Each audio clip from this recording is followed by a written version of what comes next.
Standing by, Dan Mowdy is with Josh Sanborn. He is the head of the history department, and he kind of majors in Russian history. Here's Dan.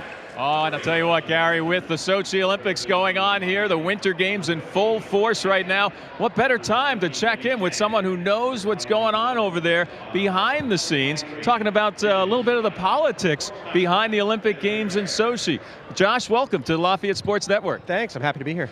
Tell us a little bit, first of all, about some of the controversies that existed before and then going into the Olympic Games that you're bringing back to your classroom for discussion.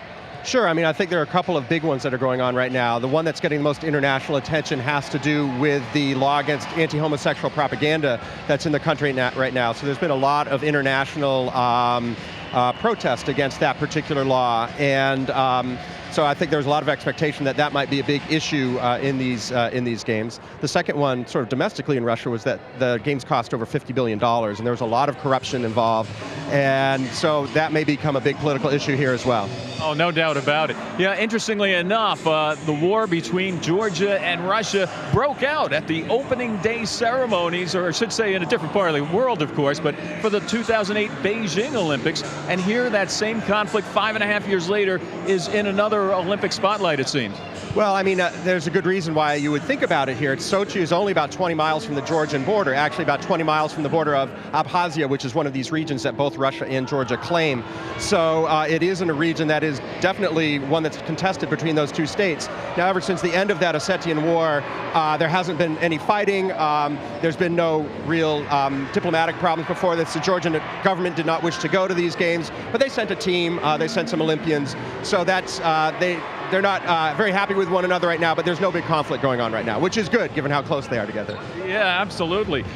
You know, a lot of folks heading into these games were calling these the Vladimir Putin Olympics. Do you feel that's justified? What's your view on that? Well, I mean, I think certainly this is something that Putin wanted to put his signature on, these games. I mean, it was something he wanted for Russia's prestige and Russia's power.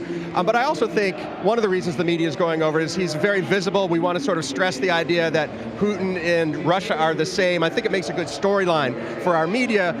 My guess is that the games themselves, the athletes are consumed with their own athletic competitions, obviously. So I'm not sure how important Putin is there. But for us back at home, it provides something for us to think about, I guess.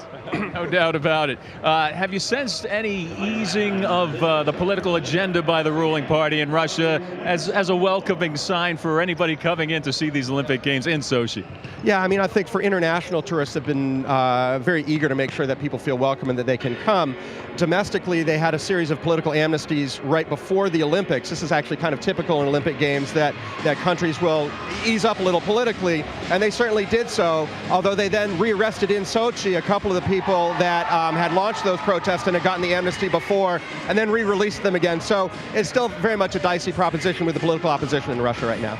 You know, when you host an Olympic Games, I guess you can expect the spotlight to be directly on you, your country, your leaders. Do you feel like there'll be any carryover after the Olympic Games for either Russia itself or Vladimir Putin? Internationally, I'm not sure how much there's going to be, and actually domestically, I don't think there's going to be a big follow-through on gay rights, let's say. I don't think that's going to be a big thing. I don't think internationally it's going to make a big difference in diplomacy. I think the one big thing that could happen is the corruption issue. That could really become a big issue for Putin even after the games. I think everybody's hoping and wishing that the games finish well, both here and in Russia. I don't think anyone wants anything bad to happen there. But after the games, there's going to be a lot of questions about where that $50 billion went. Also wanted to ask you, Josh, about what's going on in the Ukraine, because it seems like this morning I woke up to another Eastern European conflict. Tell us a little bit about some of what's going on there. Yeah, so Ukraine is definitely the place where people, if you're thinking about Eastern Europe politically right now, should be focused.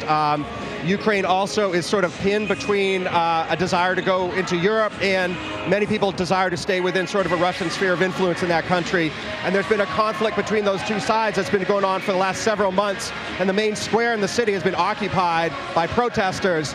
And there's been a back and forth, but just over the last couple of days, the government has decided to clear the square of protesters. And there's been fighting. Dozens of people are killed. I saw the pictures today. There's, that square is on fire. I was there a couple of years ago. I lived probably a couple couple blocks from that square. We've brought Lafayette students there, and we've been to that square many times. It's a beautiful country. Kiev is a great place to be, and it's very sad that that's happening there right now. Absolutely. We appreciate the update. Josh Sanborn, the head of the history department here at Lafayette College, and a subject matter expert when it comes to Russian history in particular. Josh, thanks again. Thanks a lot, Dan. Back to Gary and John.